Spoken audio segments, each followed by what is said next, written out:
kami masih menunggu informasi yang valid dari KPK tentang itu, dan kami mohon rekan-rekan media bersabar dan untuk menunggu perkembangan lebih lanjut.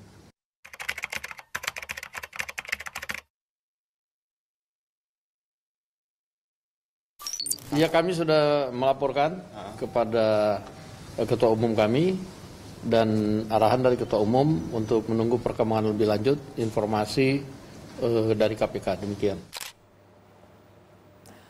Menteri terjerat lobster, itu topik Mata Najwa malam ini. Saya ingin ke Bang Fahri Hamzah. Bang Fahri Hamzah ini adalah salah satu eksportir benih lobster. Saya tadi memperkenalkan Anda seperti itu dan Anda tertawa. Kenapa? Anda tidak akan membantah kan, Bang Fahri? Anda betul kan sekarang juga termasuk yang mendapatkan izin ekspor benih lobster? Pensiunan yang mencoba nasib di bisnis lobster begitu. Oke, jadi ya Anda memang punya perusahaan Ya. dan saya sudah cek Bang, perusahaannya namanya PT Nusa Tenggara Budidaya. Iya, Dapat izin ekspor benih, ini perusahaan baru ya Bang Fahri? iya, Saya cek aktanya baru tanggal 2 Mei 2020. iya. Itu 2 hari sebelum peraturan Menteri KKP yang baru keluar soal kebijakan Ya, ekspor tapi ini. diurusnya udah lama karena kita tahu kan keputusan akan keluar. Kan ini public policy, harus open dia, harus terbuka.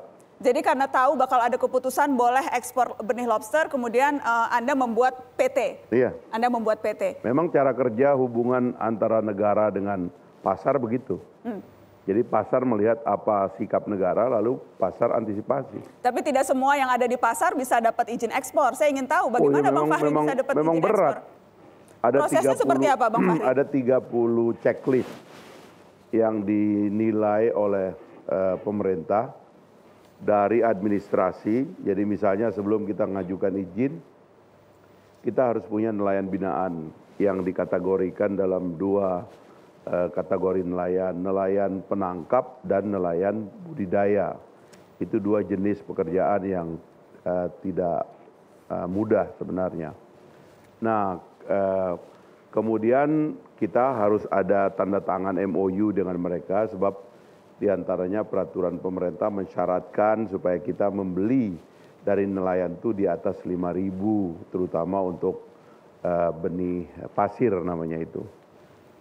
Itu untuk melindungi supaya nelayan dapat mendapatkan harga yang baik. Dan memang kebijakan ini kalau sepengalaman saya turun ke lapangan, semua nelayan itu pesta dan senang dengan kebijakan ini karena ini langsung memberikan mereka kehidupan. Sebelum kita masuk ke sana Bang Fahri, karena saya tahu pasti Mbak Susan akan komentar soal nelayan yang senang. Saya ingin tahu soal perusahaan Anda. Jadi sudah ekspor berapa kali? Jadi urusnya itu administrasinya atau pengumpulan dokumennya itu mulai April, lalu Mei, ya sambil diurus izinnya, lalu diverifikasi seluruh administrasi, ke lapangan juga kan dia mengecek nelayannya memang ada apa tidak, di mana kantornya, koperasinya di mana, lalu kantor kita untuk penampungan, lalu kemudian izin karantina dan sebagainya itu secara detail, sampai kemudian verifikasi lapangan, turun timnya itu dari Jakarta untuk mengecek, hingga kira-kira izinnya itu keluar bulan Juli, ya. Dan Anda langsung ekspor bulan Juli itu? Bulan Juli lalu kita tentu harus bisa mulai langsung belanja.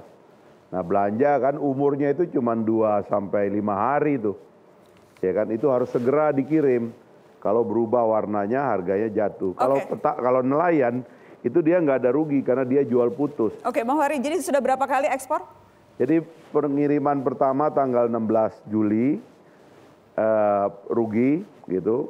Saya pantau harga, saya cek rugi, ya lumayan lah. Ya buat pensiunan sih berat juga itu. Berapa Bang Fahri ruginya?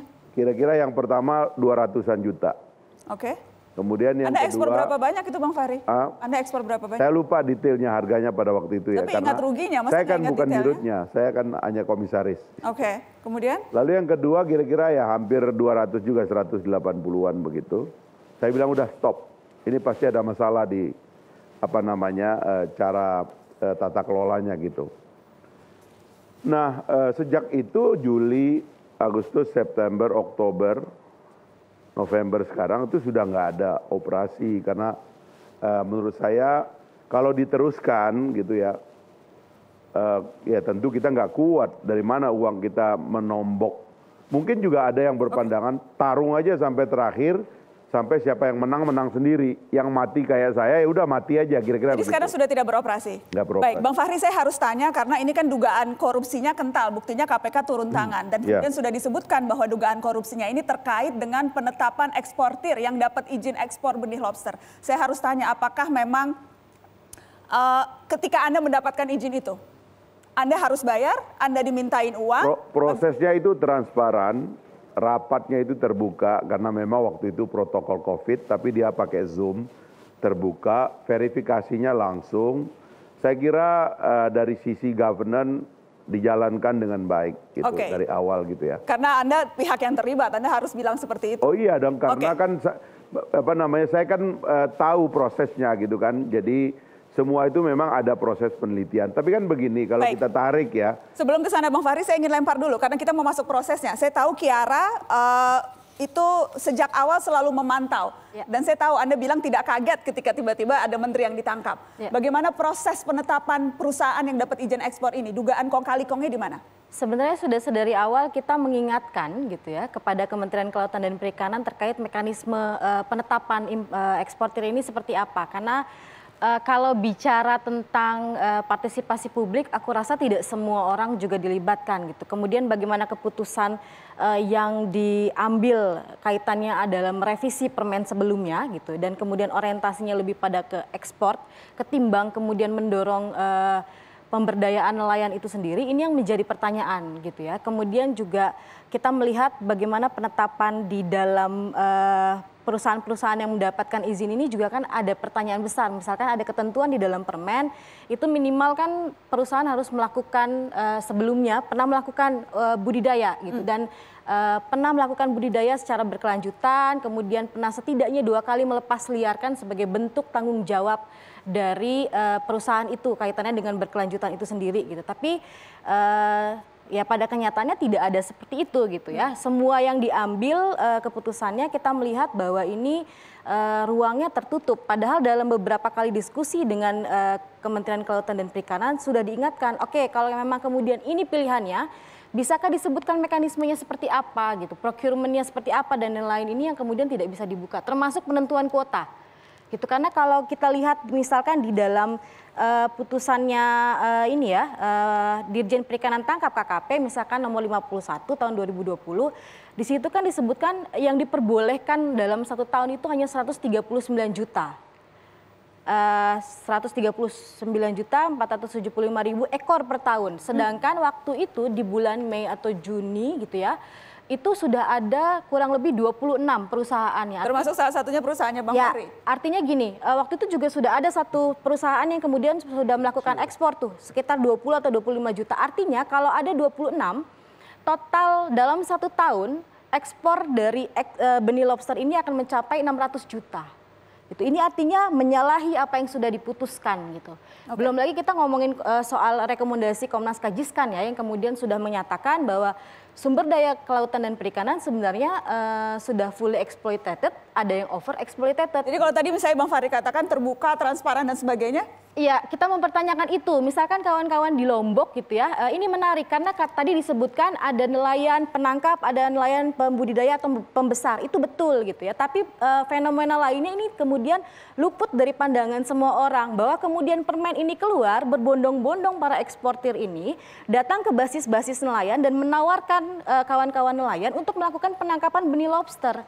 Yang notabene dulunya mereka adalah penangkap misalkan ikan karang gitu, dan ini terjadi di beberapa titik termasuk saya sebut misalkan Tumpang Pitu Jawa Timur.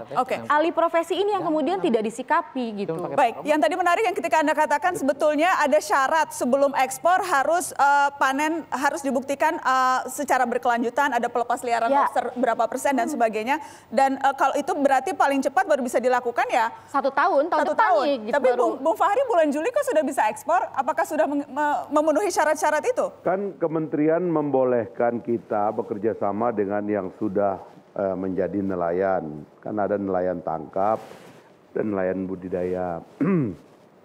Problem di nelayan tangkap 5 tahun di masa Ibu Susi mereka dilarang, kemudian dikriminalisasi, mereka masuk penjara, ya kasihan. Padahal hidup mereka kan nggak banyak alternatif kayak orang-orang kaya kan, hidupnya kan cuma mengandalkan penghasilan dari laut. Oke, kan. Bang Fahri, jadi kenapa bulan Juli sudah bisa ekspor? Terus ada juga yang membudidaya. Tidak ada yang budidaya yang sanggup. Dia bilang digampar kami sama bini saya Pak, bini kita Pak. Kenapa? Karena makanannya lobster budidaya ini lebih mahal dari makan anak istrinya. Nah, itu sebabnya mesti dirangkai dengan adanya pengusaha. Sehingga pengusaha inilah yang nanti membackup daripada nelayan yang ingin membudidayakan dengan investasi yang bersumber dari penghasilan yang didapatkan. Kalau pelepas liaran itu selalu dilakukan, begitu kita mau mengirim itu harus dilepas dulu dan itu disaksikan oleh pejabat daerah. Oke, gitu. Jadi kita akan lanjutkan nanti. Apakah ini artinya memang kemudian berusaha mengakali aturan? Ya. Anda sudah langsung jawab iya itu? Mengakali aturan ini? Ya, karena logika sederhananya, kalau memang kemudian relasi yang dibangun ini adalah mengikuti dari pola nelayan sebelumnya, seharusnya juga tidak secepat itu untuk melakukan ekspor. Ada fase yang harus Memang nelayan itu lebih cepat dari negara, Mbak. Iya, tapi nelayan yang mana dulu gitu, yang kemudian diatasnamakan gitu, itu yang menjadi pertanyaan besar. Ya karena nggak mungkin kita pergi nangkap ke laut, yang nangkap ke laut itu memang nelayan, Mbak, nggak usah dibantah itu. Memang itu ya. Itu hidupnya mereka hari-hari. Itu tidak terbantahkan, tapi kemudian sebelum ada negara mereka udah hidup di laut. Tapi kemudian praktek-praktek eksploitasi ini yang kemudian tidak disikapi dan tidak diantisipasi dengan keluarnya permen gitu. Pada substansi permen kita tidak orientasinya seharusnya tidak melegalkan ekspor benih. Oke, kita akan lanjutkan setelah pariwara, tetap di Mata Najwa.